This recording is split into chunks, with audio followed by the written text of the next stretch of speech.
السلام عليكم ورحمة الله وبركاته. ازيكم يا جميلات؟ عاملين ايه؟ يا رب تكونوا بخير. النهارده الفيديو جديد، وحشتوني جدا من اخر فيديو فات. كل سنة وانتم طيبين، يا رب يعود عليكم الايام بكل خير يا رب. يعني ايام مباركة. ربنا يا رب كده يجعلها سعيدة علينا يا رب كلنا اجمعين يا رب، اللهم امين. نقول بقى بسم الله. عارفه ان انا متاخره شويه في موضوع التنظيفات ده، بس عايزه اقول لكم انا الحمد لله من اول رمضان واحنا مروقين التنظيف العميق. فانا مش هعمل غير من على الوش، فاللي على الوش ده احنا كل يوم يوميا بنعمله. تمام، اللي هو بقى يعني بنشيل اي تراب، بنمسح، بنعمل في اي يعني الحاجات اليوميه اللي احنا بنعملها دي. اول حاجه انا بدات بيها اللي هي المطبخ. عملت المطبخ اللي هو بقى التنظيف العادي، غسلت الرقامات والبوتاجاز ومسحت الارضيه، والحمد لله على كده. لا نضفت بقى مثلا ظرف ولا الكلام ده خالص، لان الكلام ده احنا عاملينه قبل رمضان ومخلينه زي الفل. اللي انا عملته بس ومصورتوش معاكم ان انا كل الظرف اللي فيها خزين نزلتها ورشيتها للنمل، استعدادا بقى يعني الموسم النمل وكده. ف كل اي ظرفه كان فيها خزين، بقى سواء سكر ولا مكرونه ولا اي حاجه، بقوم منزلاها وجايبه اللي هو اسمه ايه، اكتوميسرين، اللي هو بتاع النمل، اللي هو بيجي من الصيدليه ده يا بنات، بيبقى عباره عن دواء كده وبيجي من الصيدليه. فانا جبته وخففته بميه، وبدات ان انا ارش كل الظرف، وسبتها مثلا 5 دقايق كده تنشف، وبدات ان انا اعبي الحاجه تاني، ما بمسحهاش بقى بميه. انا بسيب الدواء كده زي ما هو في قلب الظرف عشان ما يوصلوش اي نمل. وبالنسبه برضو لنواعم العيد، انا ما عملتش نواعم العيد السنه دي للاسف، لان ما كانش فيه يعني المقدره صحيا ان انا اقف اعمل نواعم العيد. فالحمد لله رب العالمين اشتريته جاهز. فخير بقى الحمد لله رب العالمين. ان احنا يعني جبنا يعني وان شاء الله السنه الجايه كده نقدر نعمله كده باذن الله. والله انا كنت ناويه ان انا اعمله، بس يعني الوقت ما اسعفنيش اولا، وكمان ما قدرتش خالص ان انا اعمله السنه دي. ان شاء الله باذن الله نعيشنا السنه الجايه نبقى نعمله سوا تاني. بس برضو لما جيت استلمت حاجه نواعم الكحك وكده ونواعم العيد، بدات ان انا ايه احطها في اماكن تكون ما بيوصلهاش النمل، وفي نفس الوقت رشيت حواليها في المكان اللي هي موجوده فيه، يعني اللي هو اي حاجه بقى، مش شرط الدواء ده، بس اي حاجه تكون كويسه للنمل، عشان الحاجات دي بيوصلها النمل كويس جدا. وانا ما بدخلهاش التلاجة، لان اصلا الجو كويس جدا اليومين دول، فهي مش مستاهله تلاجة. تمام، نيجي بقى على موضوع الترويق. انا بدات اول حاجه خالص موضوع المطبخ، وقلت بقى ان شاء الله اوضه البنات مثلا هفرش ملايات. يعني انا السنه دي الحمد لله والله بحمد ربنا برضو ان انا ما جبتش اي حاجه جديده، حتى ما جبتش ملايات ولا مفارش ولا اي حاجه خالص جديده. انا اكتفيت باللي عندي. فقلت بقى هطلع ملايات كده اكون ما فرشتهاش بقالي كتير. يعني انتي لو انتي زي مش هتشتري اي ملايات جديده، طلعي ملايه او ملايتين او مفرش مثلا بتاع فرحك ده لاوضه نومك، افرشيه. ولو مثلا لأوضة الولاد اي ملاية تكوني ما فرشتهاش بقالك كتير، ففي نفس الوقت هتكون يعني جديدة بالنسبة لك وبالنسبة للولاد، لان هم بقالهم كتير ما يشوفوهاش. فدي يعني حاجة كده ان شاء الله انا ناوية اعملها. اشوف انا بقالي كتير ما فرشتش ملاية ايه، وفعلا انا عاينة ملاية ما فرشتهاش بقالي كتير جدا، فقلت هطلعها بقى وافرشها للعيد، بحيث ان النظر ليها يكون بالنسبة لنا جديد. فاهمني؟ وقلت بقى انا الموضوع ده برضو عايزه اعمله قبل الوقفه كده، ربنا ييسر بيوم واعرف انزل لكم برضو الفيديو. قلت بس خلاص هشيل اي تراب ونضف الارضيه وخلاص على كده، مش هعمل اي حاجه اكتر من كده، ربنا ييسرها يعني. عشان بقى نعمل برضو التوزيعات بتاعه العيد وحلويات العيد والكلام الجميل ده نرصصه مع بعض باذن الله. وطبعا كان لما بيبقى عندي اي وقت فاضي وكده كنت باخد مثلا اي درج اتبهدل معايا، كنت بعمله برضو على السريع كده، بحيث ان انا لما اجي خلاص اعمل من على الوش يكون الدنيا زي الفل. تمام. برضو من لما جبت المستك والفوطه والكلام ده، بدات ان انا اي حاجه اشوفها في الحيطان اعملها. ما كنتش بستنى ان الحيطه كلها تتبهدل او الكلام ده، لا خالص. بقيت اعمل اول باول عشان ما اتعبش في التنظيف، وفي نفس الوقت ما يبقاش تقيل عليا. احنا لسه يعني السراير على بطاطين ولسه في بطاطين، مع اننا بدأنا نشغل المروحه سنه يعني. بس يعني بقى تكون الدنيا كلها مظبوطه يعني. اول حاجه انا بدات اعملها قبل ما ابدا تنظيف المطبخ على طول، كان في شويه مواعين بدات ان انا اغسلهم بقى عشان ما يتراكموش عليا، وفي نفس الوقت ما ابداش تنظيف وفي مواعين. يعني انا ما بحبش الموضوع ده، لازم يكون المطبخ بيرفكت كده حواليا، عشان ايه انضف براحتي، ما يبقاش في مواعين تعوقني يعني في السكه يعني. ف خلصت بقى كده المواعين الحمد لله، وما كنتش اعمل اي حاجه جديده في المطبخ غير ان انا هنضف التنظيف العادي، بحيث ان ما اكونش شايفه تراب. واصلا الرخامات انا يوميا بعملها، يوميا بعملها بايه، لو مش هغسلها بالسلكه كده والاسبونشه، بعمل شويه دوني بتاع الهدوم، واحطه في اي بخاخ كده ميه ولمع بيه الرخامات. لكن بصوا اصلا كان ورا العجان كان في شويه تراب كده حلوين. عملتهم بقى بالفوطه. الفوطه دي كان كلها بريل كده، وببدا اعصرها وارجع انشفها تاني وهكذا بقى. بس بجد بصوا اللمعه. عايزه اقول لكم ان الدوني برضو بتاع الهدوم بيخلي لمعه جميله جدا في الرخام، بتثبت باليومين والتلاته لو انت يعني مش هتمسحي. لكن انا يوميا بعملها، يعني الصبح وبالليل على حسب استهلاكي ليها. بس فرجعت بقى العجان تاني مكانه. برضو انا بقيت بعمل حاجه كويسه جدا يا بنات تخليكي برضو ما تتعبيش. اي جهاز تستخدميه تنضفيه على طول، وانتي بعد ما تستخدميه على طول، بحيث ان تكون دايما الاجهزه نظيفه معاكي وما فيهاش اي مشاكل. انتي منزلاها كل استعمال ليكي، اعتبريها ان انتي بتغسلي الطبق اللي انتي استخدمتيه. واحنا مش مستخدم مثلا، لو استخدمنا اي طبق بنغسله، الجهاز بقى زيه كده بالظبط، انتي استخدمتيه فلازم تلمعيه بعد كل استخدام. فالموضوع ده يخليكي ما تحمليش هم الاجهزه انها مش نظيفه، وانها مثلا مش قد كده يعني. تمام. او خلصت حتى الحيطان، وخلصت الايه الرخامه، شلت من عليه اي تراب، وحطيت بقى هنا البوسكت الصغنون ده في الطقم التوزيع. بصوا بقى الزهريه دي كان فيها بعض نقط كده من الدهون. جبت بقى المستك وبدات ان انا اطلعها. رهيبه رهيبه، شالتهولي في ثانيه في ثانيه. وما تعبتش خالص يعني في التنظيف. يعني الحاجات البسيطه دي بتفرق جدا في التنظيف، وبتفرق جدا كده في التاتشات الاخيره، يعني فاهميني. عارفين ليه كان عليها دهون؟ لان هي كانت جنب البوتاجاز، كنت حطاها فتره كده جنب البوتاجاز، فكان بيوصل لها دهون.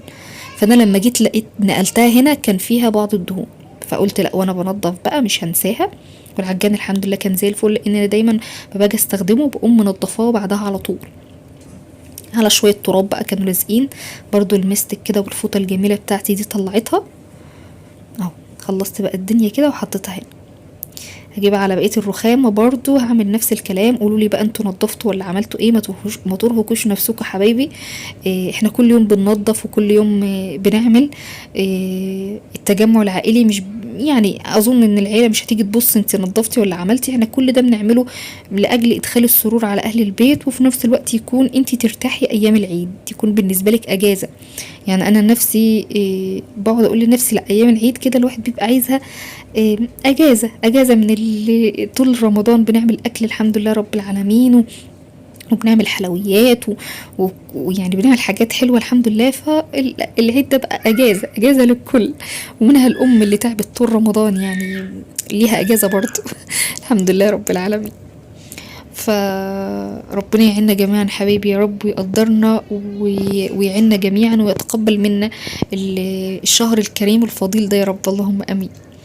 عايزه اقول لكم برضو ان انا نزلت الشريط الليد ده هنا، لزقته بدل ما كان فوق لزقته هنا بالشريط ده بالفيس اللي هو بيجي من عند مستلزمات بتاعه العربيات.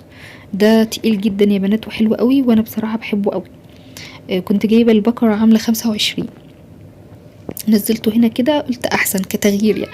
والحاجه اللي انا كنت عاملاها بس بقالي فتره كبيره، اللي هي الماسوره اللي بيتعلق عليها المجات والحاجات دي. حطيت هنا البكره بتاعت المناديل، بس هرجعها تاني هنا هرجعها تكون قريبه شويه. مش فاكره بصراحه انا رجعتها ولا سبتها مكانها، بس مش فاكره. البوتاجاز بقى كان عايز تنظيفه حلوه، بس عايزه اقول لكم ان هو التنظيفه برضو مش العميقه، يعني لان انا بصراحه ايدي فيه كل يوم، فما نضفتوش تنظيفه عميقه. انا بس بالسلكه كده كويس جدا، بدات ان انا ادعكه كويس جدا اسمه سيف، وبدات ادعكه كويس قوي.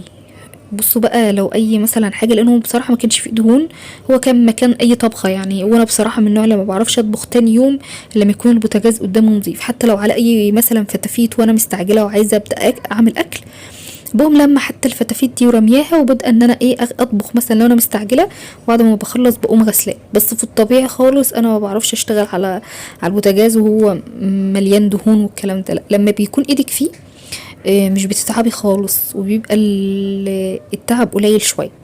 يعني الموضوع قليل شويه عليكي، مش بتقفي بقى تغسلي في دهون وتعملي، لا الموضوع بيبقى اقل شويه عليكي كل ما بيكون كل يوم ايدك في الحاجه. وانا سبحان الله الموضوع ده لما بنفذه فعلا برتاح جدا جدا. بس كل اللي بيسالني على البوتاجاز بتاعي ده، البوتاجاز بتاعي ده يونيفرسال العادي خالص، اللي هو الاصدار القديم بتاعه خالص يعني. وهو كان جاي بظهر، بس الظهر بتاعه يعني الحمد لله انفجر مره واحده كده، انكسر يعني. فقلت بقى لا مش هركب له تاني، انا عاوزاه كده بقى شبه المسطح يعني، فما ركبتلوش حاجه تانية خالص. فتنتي بقى استعمله يعني زي ما انا كده وخلاص. بص بقى لما باجي اغسل بنشف بعدها عشان لمعة البوتاجاز تبان. اول ما تغسليه نشفيه باي فوطة ناشفة، هيبدأ لمعته تبان معاكي ويبقى زي الفل. العيون بقى بجيبها احطها كده، العين الكبيرة دي منها كانت بايظة لسه لحد دلوقتي ما صلحتهاش، العين الكبيرة خالص. فلفتها كده في فويل عشان ما تملاش دهون، وانا كده كده اصلا ما بستخدمهاش. بعد ما غسلت العيون دي بدأت ان انا اجيب اي ورق سوليفان كده، لان اصلا السواد ده مهما تعمليه كل شويه بيرجع تاني، اللي هو بيبقى في العيون. فانا غسلتها كويس جدا من اي دهون، وبدات ان انا احط عليها الورق الفويل ده، وكل يومين 3 مثلا ولا بحس خلاص ان هو بدا خلاص يعني يبقى مش لطيف، بشيله وبغيره وخلاص على كده. فهو شكلها بقى جميل، وبصراحه يعني بتديني شكل حلو قوي للبوتاجاز، بحسه كده ان هو بينور وجميل كده وشكله حلو اهو. رجعت كل حاجه تاني مكانها بقى وخلاص، يعني الدنيا بقت زي الفل. والمرايه برضو بتاعه البوتاجاز بلمعها بفوطه الزجاج من جرين واي اللي انا كنت جايباها معاكم، وبترجعوا لي زي الفل بجد يعني.